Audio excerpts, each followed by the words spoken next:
അബ്രഹാത്തിന്റെയും ഇസഹാക്കിന്റെയും യാക്കോബിന്റെയും ദൈവം നിങ്ങളുടെ കൂടെ ഉണ്ടായിരിക്കട്ടെ.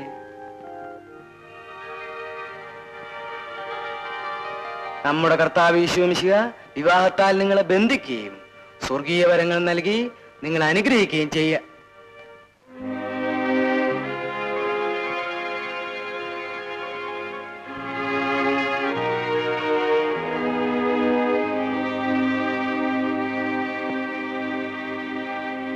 ചെയ്യട്ടെ.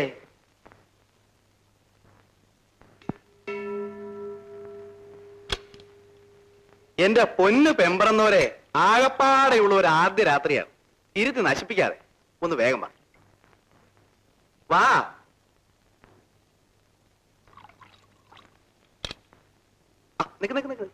ഒന്ന് പറഞ്ഞോട്ടെ, തെറ്റിദ്ധരിക്കരുത്. പ്രേമത്തിന് ഇങ്ങനൊരു കുഴപ്പമുണ്ട്. നേരത്തെ കണ്ടറിഞ്ഞ് അടുത്തുപോയ വിവാഹമെങ്കിൽ അബദ്ധമാണ്. ഭർത്താവിന്റെ അടുത്തേക്ക് വരുന്ന വരവ് കണ്ടില്ലേ? ചായക്കടയിൽ പിള്ളേര് ചായയായിട്ട് വരുന്ന പോലെ. ഒരു മയമൊക്കെ വേണ്ടേ? ഒന്ന് നോക്കി, ഒന്ന് നാണിച്ച്, ചിരിച്ച്, ആ നടത്തത്തിൽ വരെ ഒരു മറ്റവനുണ്ടെങ്കിലേ ഞങ്ങൾ ആണുങ്ങൾക്ക് എന്തെങ്കിലുമൊക്കെ തോന്നും. നീ ഇവിടെ ഇരിക്കും, ഞാൻ കാണിച്ചു. ഇല്ലേ ശരി. ഭർത്താവ് ഭാര്യ,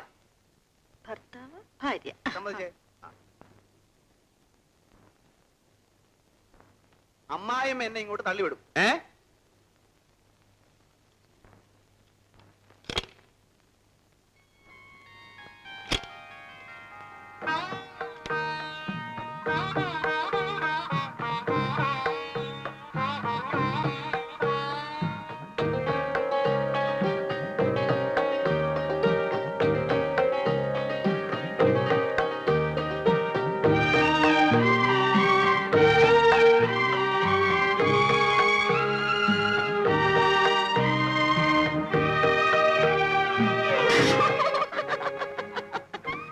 കണ്ടോ, ഇങ്ങനെ വേണം പ്രഥമ രാത്രി. മനസ്സിലായി? ചെല്ല് ചെല്ല് ചെല്ല്. അങ്ങനെ അങ്ങ് പോയാലോ? ഇനി പ്രഥമ രാത്രി നാളെ, അതായത് രണ്ടാം രാത്രി. ആദ്യ രാത്രി ഞാൻ തരാൻ പോകുന്ന സമ്മാനം എന്താണെന്ന് അറിയണ്ടേ?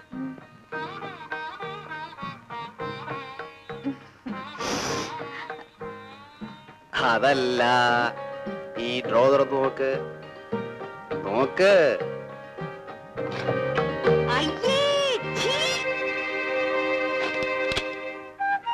അപ്പൊ ഇന്ന് പ്രത്യേകിച്ച് ജോലികളൊന്നുമില്ല. എയർപോർട്ടിൽ പോകുന്നു, പാർട്ട്ണർ പിക്കപ്പ് ചെയ്ത് ഹോട്ടലിലാക്കുന്നു, വുഡ്ലാൻഡ്സിൽ പോകുന്നു, മസാല ദോശ വാങ്ങുന്നു. ഇവിടെ വരെ താനെന്തായി മോഹം വെറുപ്പിച്ച് നിൽക്കുന്നേ? ഓ അത് ശരി, കുട്ടികൾ ഇപ്പൊ വേണ്ടെന്നല്ലേ പറഞ്ഞുള്ളൂ.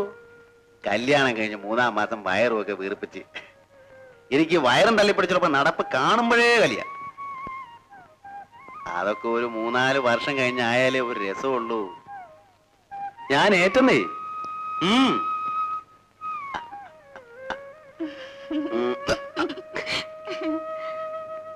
അതെ ഓ